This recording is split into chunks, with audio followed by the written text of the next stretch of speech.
Demand చేస్తుంది. అన్ని పార్టీలకి అతీతంగా ఈ ర్యాలీని మేము కండక్ట్ చేస్తున్నాం. ఏ పార్టీకి సంబంధం లేకుండా ఈ ర్యాలీకి పర్మిషన్ ఇవ్వాలి, దీనికోసం మేము లీగల్ బ్యాటిల్ అయినా ఫైట్ చేస్తామంటూ ఇటు మాజీ మంత్రి తలసాని శ్రీనివాస్ యాదవ్ ఆయనైతే చెప్పుకొస్తున్నారు.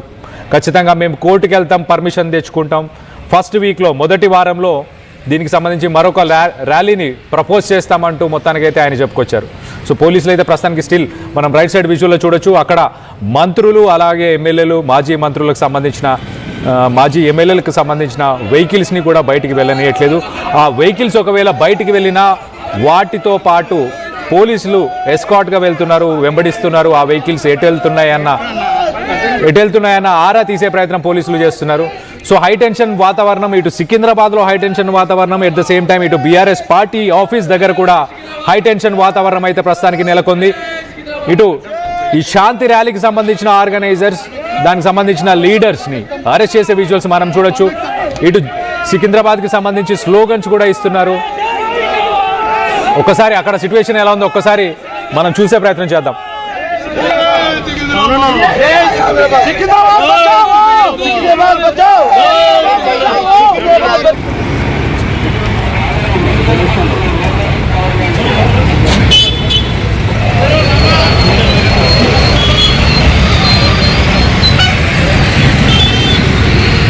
రైట్, ఒకసారి పార్టీ ఆఫీస్ నుంచి ఎమ్మెల్సీ దాసోజు శ్రవణ్ ఆయన ఏం మాట్లాడుతున్నారు ఒకసారి ఆయన మాటలు వినే ప్రయత్నం చేద్దాం. చాలా మంది స్వచ్ఛందంగా రావాలనుకున్న ప్రజల ఇండ్ల ముందు వాళ్ళ పోలీసులు ఉన్నారు. మీరు కూడా చూస్తూ ఉన్నారు, ఇక్కడ వందల మంది పోలీసులు ఇక్కడ ఉన్నారు. తప్పనిసరిగా మా ప్రయత్నం కొనసాగుతుంది. రేవంత్ రెడ్డి అనుకోవచ్చు పోలీసులను అడ్డం పెట్టుకొని ఇష్టం వచ్చినట్టుగా అరెస్టులు చేయొచ్చు, బెదిరియొచ్చు, అదిరియొచ్చు అనుకుంటుండొచ్చు. కానీ ఈ అదిరింపులకు బెదిరింపులకు భయపడే ప్రసక్తి లేదు. ఎట్టి పరిస్థితుల్లో ఏ పోరాటానికంటే ఆ పోరాటానికి సిద్ధం. మేము సికింద్రాబాద్ అస్తిత్వాన్ని, చరిత్రను, సంస్కృతిని, ఆ పేరును కాపాడుకుంటాం. రేవంత్ రెడ్డి కాదు, రేవంత్ రెడ్డి తాత దిగి వచ్చినా వదిలిపెట్టే ప్రశ్న లేదు.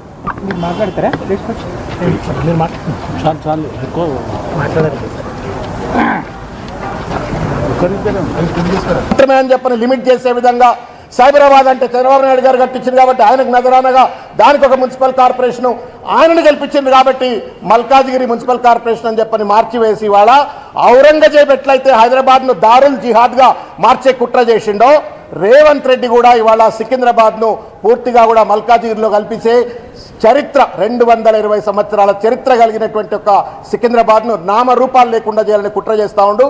నిరసన మా హక్కు, రాజ్యాంగం ఇచ్చేట ఒక హక్కు ఇది. ఈ హక్కును కాలరాసేటువంటి ఔచిత్యం ఎక్కడదని చెప్పని వాళ్ళ ప్రశ్నిస్తూ, నువ్వు ఎన్ని పోలీసుల పదగట్టాల కింద కేసులు పెట్టినా, అణచివేతకు గురి చేసినా సికింద్రాబాద్ ఆకాంక్షను మాత్రం వదిలిపెట్టాం. సికింద్రాబాద్ను కాపాడుకునే విషయంలో పెద్దలు తలసాని శ్రీనివాస్ యాదవ్ గారి యొక్క నాయకత్వంలో ఏ పోరాటాన్ని కంటే ఆ పోరాటానికి మేము సిద్ధమై కొట్లాడతామనే విషయాన్ని తెలియజేస్తా ఉన్నాం.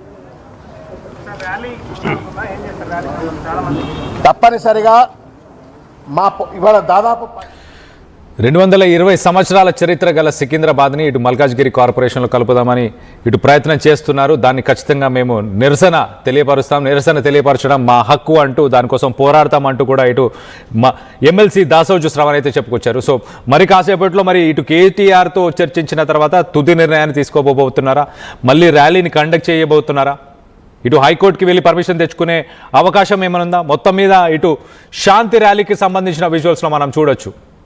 పాల్గొన్న ప్రజలు, అక్కడ నాయకులు ఎవరైతే ఉన్నారో వాళ్ళని పోలీసులు అరెస్ట్ చేశారు. హై టెన్షన్ వాతావరణం అయితే నెలకొంది. ఒక్కసారి సికింద్రాబాద్ ర్యాలీకి సంబంధించిన ఆ శాంతి ర్యాలీకి సంబంధించిన విజువల్స్, లేటెస్ట్ విజువల్స్ మనం చూడొచ్చు. అక్కడ భారీగా పోలీసులు మోహరించారు, భారీ ఎత్తున పోలీసులు అక్కడ ర్యాలీలో పాల్గొన్న వాళ్ళందరినీ కూడా అరెస్ట్ చేసే విజువల్స్ని మనం చూడొచ్చు. ఒక్కసారి అక్కడ ఎలాంటి సిచ్యువేషన్ ఉందో ఒక్కసారి చూసే ప్రయత్నం చేద్దాం.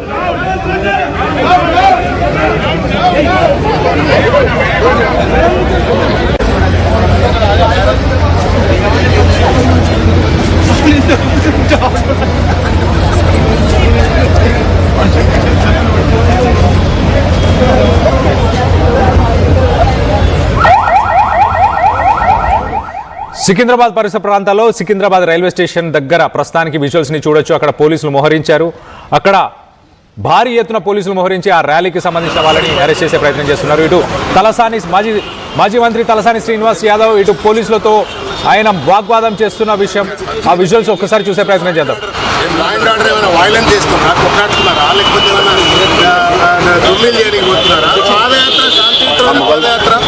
డెమోక్రాటిక్ రైట్ కోసం పోతే కూడా మీరు ఇట్లా పర్మిషన్ కాకుండా భవన్ దాకా వచ్చిందంటేనే అర్థం ఏంటి ఎట్లా అన్యాయం ఇది. భవన్ లోపలికి వస్తే మీరు క్వశ్చన్ చేయొచ్చు. భవన్ లోపల కాకపోతే ఆ ర్యాలీ ఏదైతే ఉందో అది పోలీసు అరెస్టులు చేసుకోండి. అక్కడ పోయినప్పుడు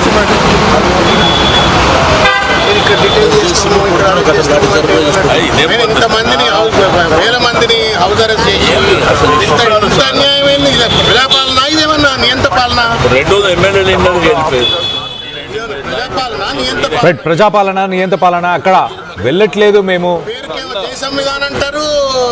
మమ్మల్ని అడ్డుకోవడానికి మీకు ఏం అధికారం ఉంది, శాంతియుతంగా ఒక శాంతి ర్యాలీని పాల్గొనడంలో తప్పేముందంటే ఇటు పోలీసులతోనూ అయితే వాగ్వాదం చేస్తున్నారు ఇటు మాజీ మంత్రి తలసాని శ్రీనివాస్ యాదవ్.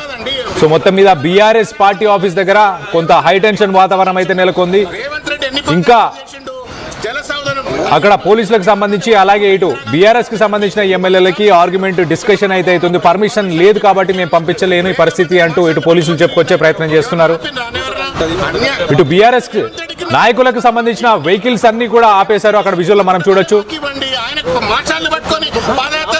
ఒకసారి దీనిపైన ఇటు కేటీఆర్ తో పాటు మాజీ మంత్రులు ఎమ్మెల్యేలు ప్రస్తుతానికి భవన్ లోపల చర్చిస్తున్నట్టు తెలుస్తుంది. దీనికి సంబంధించి ఒక కీలకమైన డెసిషన్ తొందరలోనే ఒక డెసిషన్ తీసుకొని దీనికి సంబంధించి ఒక ప్రెస్ మీట్ ని పెట్టి ప్రజలను ఉద్దేశించి మాట్లాడే అవకాశం ఉన్నట్టు కూడా తెలుస్తుంది. మొత్తానికైతే హై టెన్షన్ వాతావరణం ఇటు సికింద్రాబాద్ లో, అలాగే ఎట్ ద సేమ్ టైం ఇటు బీఆర్ఎస్ పార్టీ ఆఫీస్ దగ్గర కూడా ప్రస్తుతానికి హై టెన్షన్ వాతావరణం నెలకొంది.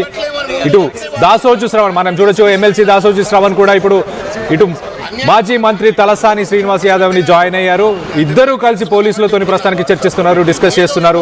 ఒక మాట అంటేనేమో వారి మీద కేసులు పెడుతున్నారు. రాత్రిపూట బైండ్ ఒకసారి ఆ విజువల్ చూసే ప్రయత్నం చేద్దాం. పార్టీ ఆఫీస్లోకి వెళ్ళి బయటికి పోతామంటే పోనీయమంటున్నారు. రేవంత్ రెడ్డి గారు ముఖ్యమంత్రిగా ఉండి తొలి ముఖ్యమంత్రిని పట్టుకొని ఉద్యమ నాయకుడిని పట్టుకొని చంపుతామన్నా కొడతామన్నా కేసులు ఉండవు. వారి మీద కేసులు పెడతారు తలసాని శ్రీనివాస్ యాదవ్ గారి మీద. ఏం అన్యాయం చెప్పండి. ఇప్పుడు రామ్ గోపాల్ రెడ్డి గారు తెలంగాణ భవన్ దాకా వచ్చారు. ఇప్పుడు చూడండి, అందుకే ఇక్కడికి వెళ్ళి మీరు ఎందుకు వచ్చారు? రామ్ గోపాల్ రెడ్డి తెలంగాణ భవన్ ఎందుకు రావాలి? వారి మీద కేసులు వారి మీద కేసులు పెడతారు. బీసీ నాయకుడి మీద కేసులు పెడతారు. రేవంత్ రెడ్డి గారి మీద కేసులు ఉండొద్దు. మేము సికింద్రాబాద్ కోసం కొట్లాడుతున్నాం, మా మీద ఇంత అన్యాయం చేస్తారు. ఇది అన్యాయం ఏంది? శాంతి ర్యాలీ ప్రజల ఆకాంక్షలు జెండాలు కూడా కాదు. అన్ని పార్టీలు అన్నారు పాపం తాను. అలీకంటే ముందు మనకు పర్మిషన్ అయితే కాపీ ఉంటుంది. పర్మిషన్ కాపీ అంటే రాత్రి లేట్ నైట్ పండుకున్న తర్వాత 10:40కి వాట్సాప్లో పెట్టి మీరు రిసీవ్డ్ అని అంటే ఇట్లా రిసీవ్డ్ ఏమండి రిసీవ్డ్ అని వచ్చింది. 10:40 పండుకున్న తర్వాత పెట్టడం న్యాయం ఇది. ఎక్కడ రాజ్యం అండి? ప్రజాపాలన అని చెప్పి అధికారానికి వచ్చి ఇదేం కదండి. ఇక్కడ శాంతి ర్యాలీ పెట్టింది. దాంట్లో ఏంటంటే పొలిటికల్ పార్టీ ర్యాలీ కాదు, పెట్టుకోవడం ఆ సికింద్రాబాద్ అస్తిత్వం దానికి మున్సిపల్ యాక్సెప్ట్